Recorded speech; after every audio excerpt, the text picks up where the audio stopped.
Mainit at masarap na sabaw.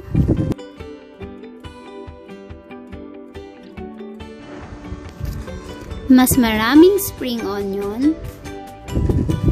Malutong-lutong na toasted garlic. At dagdagan pa natin yan ng garlic chili oil. Talaga namang napakasarap sabaw pa lang. Tara, samahan niyo akong magluto. Maglagay ng kaunting mantika.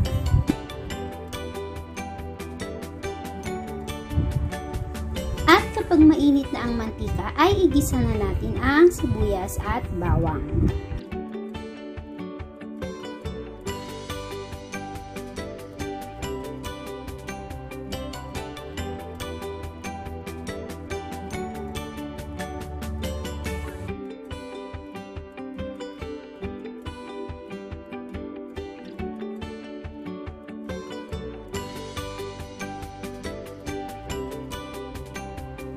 Maglagay din tayo ng 4 na gayat ng luya. Igisa lang natin yan hanggang sa bumango na itong ating nilagay na luya.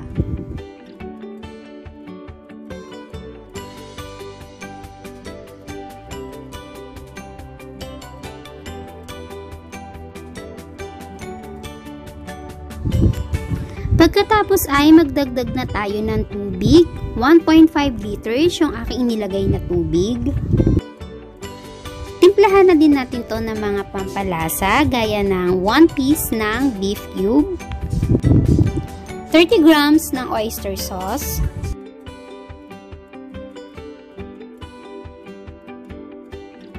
pamintang durog at asin.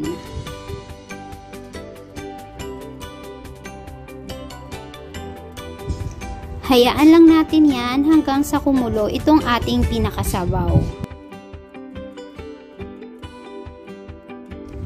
At kapag kumukulo na ay tikman na natin itong ating sabaw. Next ay ilagay na natin yung ating pansit Mickey. So mamaya pag medyo luto na yung ating pansit Mickey, saka pa lang ako dito magdadagdag ng patis kasi minsan yung ating Mickey or yung ating noodles na ginamit ay may konting alat na. After 1 minute ay maglalagay ako dito ng 2 tablespoon ng fish sauce or ng patis kasi kanina ay medyo matabang. And next na natin dito yung ating siomai. So lulutuin lang natin to sa loob ng 2 to 3 minutes.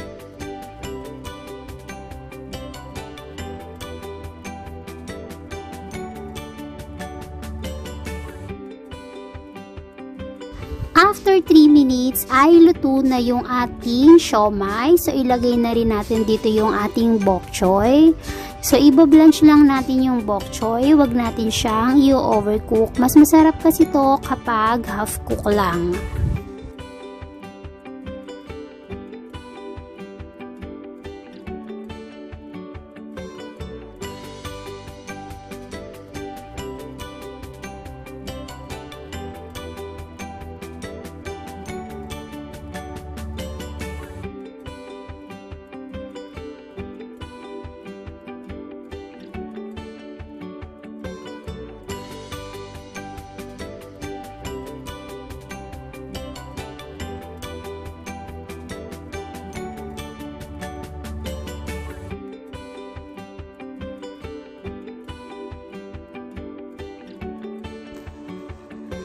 After 1 minute, ay okay na yung ating bok choy. Maglagay na tayo dito ng spring onion.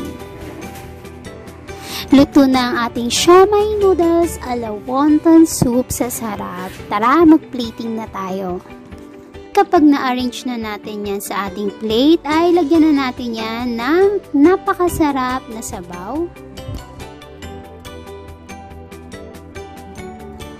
Dagdagan pa natin yan na napakaraming spring onion, malutong na toasted garlic, at ang magpapasarap sa ating soup ay syempre masarap to kapag medyo maanghang ang ating garlic chili oil.